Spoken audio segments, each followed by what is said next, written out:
A solitary bell tolled once, then again.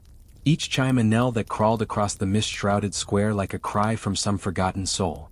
The fog was thick, clinging like unspoken guilt, muffling the murmurs of the gathered crowd. Somewhere a dog howled, distant, hollow, as if it too could sense the judgment that loomed. The cart arrived on groaning wheels, its frame swollen from rain and rot. Ropes dangled like limp fingers. Behind them stood Gisela, barefoot on stones slick with nightfall's dew, her hem soaked in filth, her jaw set like iron. Her hair had once smelled of rosemary and lye, now it hung in clumps, matted with bloodroot and rumor. She did not weep. Not when the magistrate read the charge with trembling lips. Not when the priest averted his eyes. Not when the children in the crowd whispered, "Witch," and clung to their mothers. Her hands, cracked and ruddy, bore the stains of tinctures, yarrow, nettle, tansy, the same hands that had caught 100 children into breath, now bound behind her back. A poultice of balm and ash still clung to her fingertips, forgotten when the soldiers dragged her from the hut. The scent lingered even now, sharp, earthy, almost medicinal. Gisela had lived not at the heart of the village but at its edge, where the hedges grew thick and the blackthorn bloomed early. It was a quiet place halfway between road and bramble, the kind of place where people sent their daughters when the midwife was too far, or their sons when the fever ran too hot. She never asked for coin, only silence and the trust of the desperate. And they gave it until they didn't. 2 children, pale as milk and breathless before cock's crow, had undone her years of service. The Lord's youngest son among them, a boy she had cradled herself.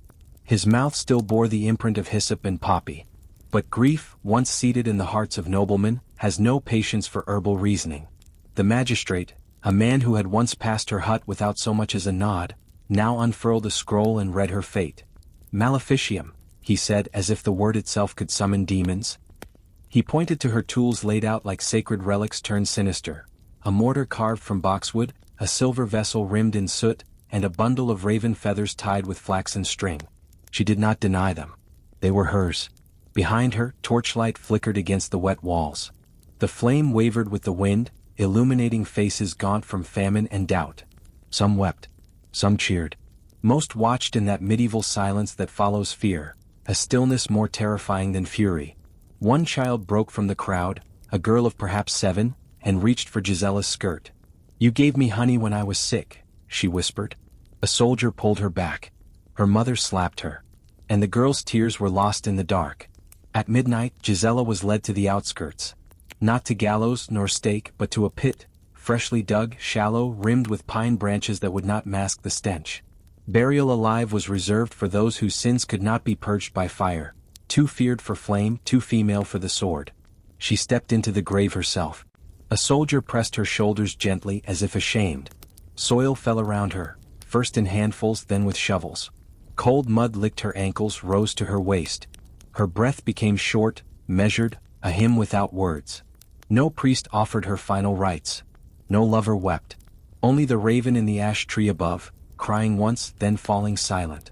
Her last act was to press her lips to the inside of her cheek, drawing blood, a prayer of the old tongue. A secret, a defiance. And then the soil met her chin. Stillness followed, a kind of sacred horror. In that silence, the earth seemed to breathe, as if listening, as if waiting. Not far off, the magistrate scribbled her name in his record book, the ink running with damp. He marked a cross beside it. A small one, to indicate it was done. But beneath the earth, something ancient stirred, not vengeance, not magic, memory. The kind that seeps through roots and stone and time itself. Gisela's name would not remain in ledgers, but in the whispers of those who still brought children into the world under the moonlight. In the oils smeared on brows, in the hush before the first cry. And as dawn broke, pale and bitter, the bell rang once more. Not for death, but for the question it left behind. The iron key scraped inside the lock, groaning like a soul long trapped in the throat. A wooden door swung open on crooked hinges, spilling torchlight into a stone chamber steeped in silence. Chains hung from the wall like forgotten arms. The air was thick, part mildew, part incense, and beneath that, something sharper, the copper tang of old blood clinging to flagstone grooves. A girl sat on a low bench, her wrists raw where the rope had bitten. She was no more than 15. Her name was Elena. Her hair had been shorn unevenly, a mark of shame, but she still held herself with a strange, unsettling calm.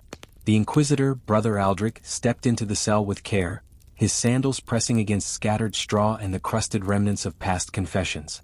He carried no book, only a folded cloth, and a vial sealed with wax. The trial had not begun. But in this age it rarely needed to. Elena had spoken to animals. That was enough. The village swore she'd cursed a cow to birth twins, one stillborn, one with a black tongue. A baker claimed she walked past his oven and the dough refused to rise for days. A child said she called wind with a whistle no one else could hear. Small things. Harmless things. Until the harvest failed. Then the whispers sharpened. It did not matter that she had nursed her grandmother with chamomile and ground sage. That she lit candles for the Virgin Mary each dusk. That her hands had mended more than they had harmed. What mattered was that the world was dying, and someone had to answer for it. Brother Aldrich unrolled the cloth. Inside lay a needle, a brass pin, and a splinter of bone. These, he had once told himself, are instruments of truth. But even his hands trembled now as if unsure. They called it pricking, the act of searching the flesh for the devil's mark. A place that would not bleed or feel or protest. Some women had moles. Some had scars. All had skin that bruised like fruit left too long on the sill. Elena flinched when the brass touched her back and he paused. "Tell me," he said quietly, not unkindly, "who taught you the words?" She did not answer. He tried again. "Was it your mother? Did she serve some darker god? Did she show you signs? Did she feed you charms?" Her gaze never left the candle behind him. Its flame danced, casting a halo around her shadow. She breathed in slowly as if drawing something from the air that no man could see. "She sang to me," Elena whispered. "In Breton. In the old tongue." He lowered the brass pin. Was it a curse? A lullaby? In that moment the chamber did not smell of ash and iron. It smelled, briefly, of time and rain-soaked wool. Aldrich blinked. Memory rushed in like a thief. His own mother had sung in that tongue, long buried beneath the Latin of his monastic vows. He shook it off. The pricking resumed. Each test brought no proof. No numb spot. No bloodless wound. The girl bled. She gasped. She clenched her fists. She passed. But outside, the verdict had already been decided. The prior, pressured by landowners and frightened fathers, declared that the devil hid well in the young. Her refusal to confess was further proof. Satan, they said, lent silence to his own. And so she would not hang, nor burn, nor be broken. She would be pressed. The sentence was peine fortiori dure, a punishment not yet formalized in parchment, but whispered through cloisters like an unspoken rite. It was reserved for the defiant, for the inconvenient, for those who would not give the names others begged to hear. Elena was stripped to her shift. Her feet were bound with flaxen cord. She was led at dawn into the church cellar, where the ground still bore the scent of frankincense and rot. A flat stone was laid beneath her spine, another beneath her knees. Upon her chest they placed a board, and then slowly stones, one by one.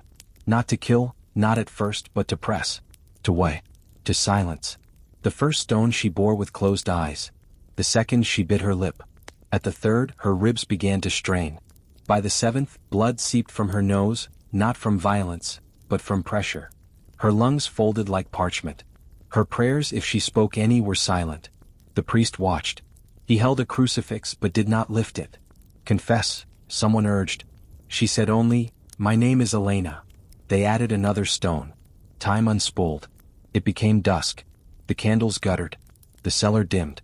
She wept once, not from pain but because she heard birdsong above and remembered spring. She remembered her grandmother's hands, wrinkled, warm, pressing violets into sugar. She remembered chasing bees in the cloister garden. She remembered laughter. Laughter now twisted into her chest like a blade. Her breath grew shallow. Her fingers curled. And still, no confession came. Not because she would not break, but because there was nothing to admit. She had no coven, no pact, no mark, only the memory of kindness repaid with stones. When her eyes finally closed, the inquisitor stepped back. He removed his sandals. He knelt beside her. And for the first time in years he prayed. Not for her. For himself. Because in the silence that followed her stillness, something ancient echoed, not vengeance, not wrath, but the grief of the earth itself, mourning one more girl returned before her time. Above, in the chapel, bells began to toll for evening mass. And no one knew they rang for her. But somewhere, someone would remember her name. Elena. Still. Unconfessed. The soot on the hearth had not yet cooled. Its black mouth breathed no heat, only the memory of fire, and of the woman who had once stirred it. In the southern village of Verne, where the fog moved like a beast between the houses, the apothecary's door creaked open just long enough to spit out the last customer. Then it stayed closed. For 3 days. Then 7. By the 10th, moss grew in its seams. Children threw stones at the shutters and ran. No one dared knock. Inside, the air sagged heavy with age and knowing. Layers of scent pressed on the chest like prayer stones. Dried myrrh, clove bark, wormwood, damp parchment, something spoiled and iron-sweet beneath. It was the scent of knowledge, the kind men feared and only women seemed to hold. In the center of it all stood Isabet. Her hands, thin but precise, moved in rhythm, grinding dried beetles with charcoal. The pestle echoed hollow in the stone mortar, a heartbeat in a room otherwise lost to silence.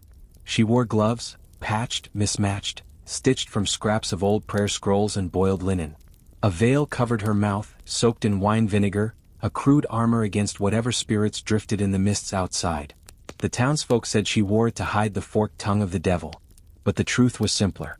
The truth was always simpler. She had once watched her younger sister cough blood across a kitchen floor, and she had promised herself, never again. Isabet's fingers paused at a faded recipe scrawled in oak gall ink. She mouthed the words but did not speak them aloud. She knew what they meant. She also knew they might fail. The candlelight caught the shine of her glass vials, hundreds of them, like sentinels. Labeled in Latin, Greek, Flemish. Treacle. Hemlock. Arsenic. Cinquefoil. Powdered pearl. Ground toadstone. A world of magic or medicine or murder depending on who held the torch. Outside, the bishop's riders had arrived. Their boots cracked frozen puddles. Smoke twisted above the town square. Homes burned slowly, not for heat but as warning. Rumor spread faster than plague. The holy men sought purification. The apothecary was named. A girl had died, her body bloated, skin purpling, after taking a tincture not meant for her age or ailment. Her mother screamed that Isabet had hexed her. That she used the girl's soul to prolong her own youth. That she cooked the devil's marrow into salve. No one asked why she had given it freely. Or why the mother had begged at her door in the dead of night. In the corner of the apothecary's chamber, a child writhed. She had been brought by a cousin, left like an offering. Her limbs twitched, eyes rolled back, lips chewed raw. Isabet had bound her wrists with silk cord, not to punish, but to keep her from clawing herself open. A silver coin pressed between the girl's teeth gleamed like a promise, a toll for the ferryman should she not return. Isabet whispered over a steaming pot, crushed fennel root, toad liver and licorice. She did not believe it would heal. But the ritual, the sequence, the care, could deceive the soul into staying a little longer. Could remind it that it was still tethered to flesh. The girl moaned. Isabet placed a hand on her brow, cold and trembling. She did not call on saints. She did not chant. She simply said, "You are here. You are still here." Outside, hoofbeats approached. Isabet turned once, slowly, to the shelf where she kept the vial marked with a single rune, a flower with 7 petals drawn in ash. It was not a cure. It was an end should one be needed. She did not take it down. She lifted instead a stick of lavender and dried wormwood, lit it and set it in a bowl. Smoke curled into the rafters, thin and soft, a kind of prayer in airless form. The scent filled the room. And beneath it the girl exhaled once, clean and deep. There was no miracle, only breath. The door cracked. 4 men stepped in, robes heavy with damp and law. The tallest held a scroll. "Isabet of Verne," he said, "you are summoned to answer charges of blasphemy, poisoncraft, and pact." She did not flinch. Her hands were still wet with healing oil. She wiped them calmly on her apron. "You will come," he added. She looked toward the girl. Then to the flame. Then she nodded once. On the table, the mortar still held the powder she had made, her final draft, meant for a child who might live if left alone, but who might die if the men in robes stayed. Isabet took the mortar, poured it into a warm spoon, knelt beside the girl and whispered, "Remember this taste. It is not poison. It is your name." She helped her drink. Then she stood, untied her veil and faced the men without it. Her lips were cracked, her skin pale, her eyes steady. Not fire. Not defiance. But something worse to them, knowledge. She stepped into the rain without shoes. Behind her the girl slept. Her breath no longer rattled. The smoke curled up in silence. Later, the bishop's men would claim she spoke curses in a forgotten tongue. That her vials hissed when opened. That she wept black tears. But the truth was simpler. Isabet walked without resistance. Because she knew. The only true magic was when a woman stayed, even when she was hunted. And the only real heresy was healing in a world that wanted suffering. Mist rolled in from the sea, thick as wool around the ankles of dawn. It smothered the quay and seeped through the planks of Fisher's Wharf. The tide was low, revealing seaweed-draped stones and the skeletal timbers of overturned boats. Across the mist-shrouded square, the gallows stood empty, ropes coiled on the wooden frame like hallowed serpents. A hush reigned, broken only by the sudden clatter of struggling breath. Sigurd knelt before the gallows, his knees planted in dew-soaked straw. His arms were bound with willow cord, rough and cold against his tunic of grey wool. His cloak, once monk's cloth, was patched with sailor's sail scraps, a garment born of necessity stitched with humility. He bowed his head, feeling the damp air curl in his lungs like smoke. He was accused not of poisoning or theft. He was accused of raising storms, of calling ravens with a whisper, of a compact with gods older than Christianity. The sheriff's voice carried across the crowd. It named him both heretic and heretic's kin, the weaver of weather and warden of famine. The tide, already slow, had kept from them the catch. Fish spawned too soon. Fields drowned in salt. Cattle bloated with disease. Crops shriveled before harvest. Everything hung in imbalance. Sigurd did not answer. He did not protest. He had no words for men who buried themselves in ledger and oath. They saw magic. He saw harmony, the rhythm of tides, the song of reeds, the whisper of the old language in sea foam. A baker's child looked up, tears in her eyes. She rose from the front row holding a fresh loaf, warm as comfort. She set it at his feet, a silent testament. My family ate today. The sheriff's expression flickered. A vine slid from the darkness around Sigurd's ankles, black and damp. It climbed the wood slowly, inch by inch, its leaves widening with each heartbeat. The wind halted. The crowd moved in a near incantation of fear and awe. Mothers pulled children close. The rope around Sigurd's arms snapped like grief. The vine coiled around the post, weaving through the rungs of the scaffold, reaching for the gallows beam. A single black flower opened at his feet. It was not thorned. It was soft, silent, unnatural in its bloom. He looked up. His face was calm, not despairing, not triumphant, but knowing. The tide came in then. A wave lapped the square's edge and spilled over the boards. A gull cried overhead. The sheriff raised his hand but lowered it again. He drew his knife. With one movement he severed the vine's stem. The black blossom fell. Sigurd rose calmly. He walked through the tide toward the quay where ropes led out to sea. He paused. The gull circled once, wings spread wide. He lifted his hands, palms upward, not in prayer but in respect. The sky broke open above him. They thought he called storms. But he only listened. A ripple passed from his palms across the tide. The water shimmered, folded back into light. The vine wilted behind him, leaving the scaffold bare. He stepped to the edge of the quay, placing his palms on the salt-bright wood. The tide surged once, then drew back. He bowed his head. The crowd watched in silence, their tokens of faith trembling in their hands. Then he turned and walked away. No riot followed. No execution. Only a tide with a story to tell. As Sigurd walked, the gull cried again, and the square lay hushed. Not in dissent. In wonder. Not all who were accused rose by courage. Some rose by the calling of what they knew to be true. And the sea still remembered his touch. Drips echoed through the vaulted cellar like distant weeping. Torches, set flush in iron sconces, guttered against damp stone. Chains hung at uneven angles, their links slick with condensation and memory. In the corner, a woman's sob rose and fell, a sound both broken and fierce. Ingrid stood alone in that subterranean silence.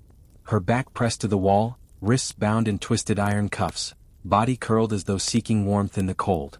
Her face was drawn, her lips parted in shallow breaths that glistened with fear and resolve. The air tasted of mold, fear, and the sweet tang of spilled wine. She remembered the night she laid her brother's body in the grave, pressing pale fingers to his forehead and whispering ritual hymns to quiet his spirit. The sky had been full of stars. The world had felt open then. Now those very rites were turned against her. She was accused of raising the dead, of necromancy hidden behind healing hands. They said her art was forbidden, that she realigned souls with water-blessed overlay lines in the forest beneath the old oaks. They said candles burned around her at midnight, and the sick slept peacefully. They did not say the sick lived because she coaxed kindness into them, or that she stayed long after others fled. The guard's boots creaked on the flagstones as one stepped forward. He held a dripping torch that cast her face in flicker and shadow. She raised her chin. Within her eyes something watched, not her captors nor the darkness but a memory echoing beyond it. A voice, low accusing, rattled through the cell. "By the law of Ecclesia you stand accused of raising the dead. Do you deny?" She inhaled. The torchlight trembled across her ribs. Ingrid spoke, her voice steady, careful. "I did not bring death back. I whispered peace." Silence answered. The cell's door remained open, not to release but to confine. Beyond it they held council. The bailiff, the priest, men murmuring about canon law and precedent. None spoke of the children who slept again. None asked of the mothers who no longer wept. A sudden rush, thunder overhead and rain hammered the chamber above. Stone veins shimmered with wet. Torches guttered deeper. Ingrid's lips parted in a breath that felt like communion. They brought her brother's skull, a token of accusation and horror. It lay before her on a low table, pale and chipped. She closed her eyes. The dead should not judge the living. She reached out, palm grazing the bone. She murmured a phrase in her dialect, words of release. A stop. A promise. Not of life but of rest. The torch flickered back. A guard stepped forward, his face set in duty but his beam wavered. Another guard staggered backward as though the air had shifted. Ingrid touched her cuffed wrists. Chains rattled like distant bells. They made to drag her out, to the gallows or the stake or worse. She rose slowly, each movement deliberate. She did not shout. She did not plead. She simply stood. And the rain above paused. Drops hesitated mid-fall, suspended in air as if the world itself held its breath, and then resumed. Outside, the castle trembled again, wood groaning, tiles shifting. A muted bell tolled from the chapel tower, calling the faithful to shelter. But the sound carried downward. Into the cell. Into her bones. She closed her eyes, sensing the echo of that bell, a hymn not for the living or the dead, but for those caught between. One of the men touched her arm. "Leave this skull behind." She shook her head. "No." He tried to pry it free. It fell with a crack. He recoiled. Ingrid picked it up. She held it to her chest. "Let him rest," she whispered. They seized her then, gently in public, roughly in private. They bound her wrists again. They prodded her toward the stairs. But all along the walls, droplets of condensation pooled and dripped, persistent, unbroken. Down the steps they brought her. The chapel bells ceased. The storm's crash followed. Ingrid's voice came again, so soft it might have been imagined. "I carried you, brother, in dark and in light. Not so you could walk, but so you would not walk alone." They led her past sleeping pages huddled in cloister corners. Past novices drowsing on straw. Past the altar where candles had been stilled. She did not look back. Above, the sky cracked again and rain swept through the slit windows. At the great oak door, wet earth lay at her feet. She paused. She touched the handle. For a moment, the storm and the stone and the silence entwined. And then she stepped out. No cheers greeted. No flames waited. The crowd had gone home or hidden. Only the storm watched her go. Some say the dead walk on nights of thunder. But in that moment, Ingrid carried one, steady, silent, beneath her heart. And the rain fell once more, soft as a benediction. The candle's flame wavered, casting long, restless shadows across the paneled chamber. Leather-bound tomes lined the walls, their spines cracked like ancient bones. A heavy hush settled, broken only by the whisper of robes and the practiced slam of a gavel. The air smelled of old leather, spilled ink and the faint tang of charcoal. Marguerite stood at the center of the room, a figure barely larger than her midwife's tools. One hand rested on a wooden tallybone, carved from sheep rib, each notch counting births she tended. The other held a small silver bell, once used to welcome new life. It lay silent now, trembling in her palm. Ritual or justice? The bailiff's voice filled the space. He named her crimes, ending young lives with cold water, hiding stillborn babes in the reeds. He spoke of parish registers, 3 infant deaths that month, one never baptized, one never named. Against paper, her oath meant little. Marguerite closed her eyes. She could smell the saffron lanes of her cottage kitchen, where she had coaxed premature babes with warmed milk and spices. She could feel their tiny hands grasping hers as life shivered back. She remembered lullabies in Picard, soft syllables in the dark, teaching souls to cross with peace, not punishment. One juror, a miller who'd lost daughters, spat. "She's a killer." He pointed at the tallybone. Her tools speak louder than tongues. Marguerite stirred. The bell in her hand rang once, sharp but soft, echoing. She did not drop it. She did not plead innocence. She did not ask God for mercy. She simply rang it. Each ring tasted of sorrow and intention. A hush followed. The bailiff faltered.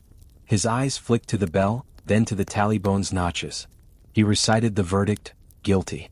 But before the sentence, he paused as though hearing the bells chime again. Outside, wind battered the manor. Window panes rattled. In that moment, Marguerite opened her eyes. Her gaze passed through robes and parchment, straight to the bailiff. She spoke, a breath, a single word, remember. The bailiff's gavel dropped. The room exhaled. The jurors looked away. Even the clerk stilled his parchment. No wheels of torture were wheeled in. No brand taken. No final pronouncement.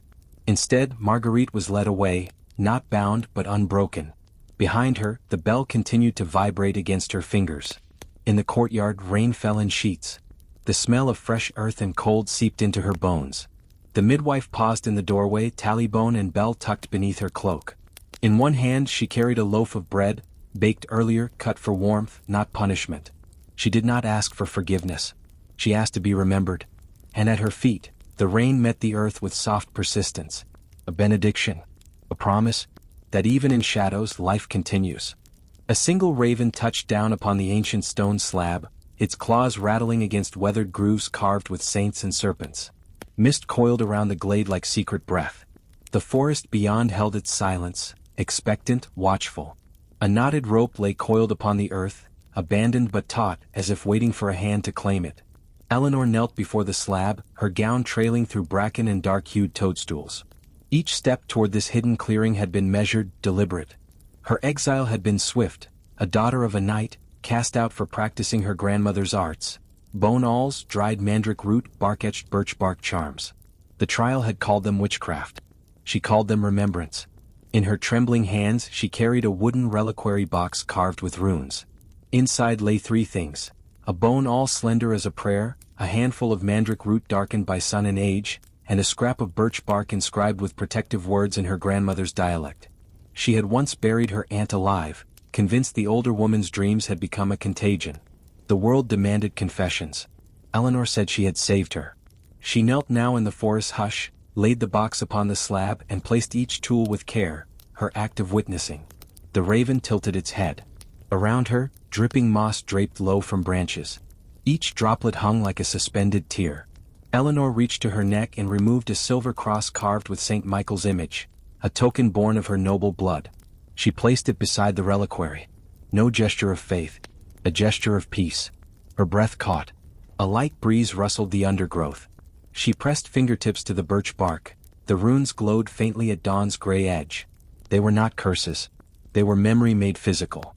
She began to unearth the shallow grave beneath the slab, lifting each ribbon of earth, slow, deliberate. There, bones lay in disturbed repose. The arm of a woman, the vertebrae of a child, a decayed skull whose jaws seemed to whisper beyond death. The forest floor held them. With trembling reverence, she set each bone upon the stone, arranging them as if holding a story. She spoke quietly in her grandmother's dialect. Not of sin. Not of atonement. Not of magic.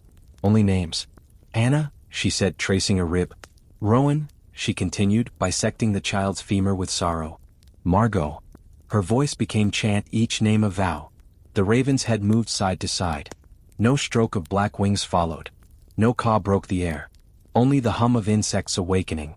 As dawn brightened, a single beam struck the skull. The runes beneath glowed again. The earth settled. The bones aligned as if guided by unseen hands. Eleanor closed her eyes. She felt breath against her palm, not hers. A whisper in her ear, "We remember." The ground shifted. A breeze tugged her gown. The moss swayed softly. The raven stepped forward, head bowed. Though still perched, it felt present in purpose, not predation. She rose, brushed soil from her hands, and gently packed the bones into the reliquary. The small box felt heavier. Not with weight. With presence. Eleanor pressed the box to her heart. She looked east toward the road back to her old home, the one whose courtyard stones she'd walked before exile. The forest seemed to exhale. In that moment, the glade held its breath. The raven lifted in a slow arc and disappeared among the trees. Eleanor placed the reliquary at the base of the oak tree, a living sentinel to the dead. She stood before it and raised her silver cross. She pressed it against her lips, then held it out, palms open. Not an act of salvation. A gesture of witness, of memory, of kin. A wind scavenged through the canopy, rustling leaves as though offering applause. And behind her, the shallow grave closed, earth drifting over bones once more, gentle as if guided by hands unseen. Eleanor stepped back. Her gown brushed damp leaves. The early sun touched her shoulders. Her cross glinted. Her reliquary lay at the base of the oak, sentinel and testament. She turned and walked away, each footfall steady. The path out of the glade was narrow but clear. And as she walked, the morning light followed, not a promise but a question left echoing among the trees. Who carries the bones of the forgotten, and who dares remember their names?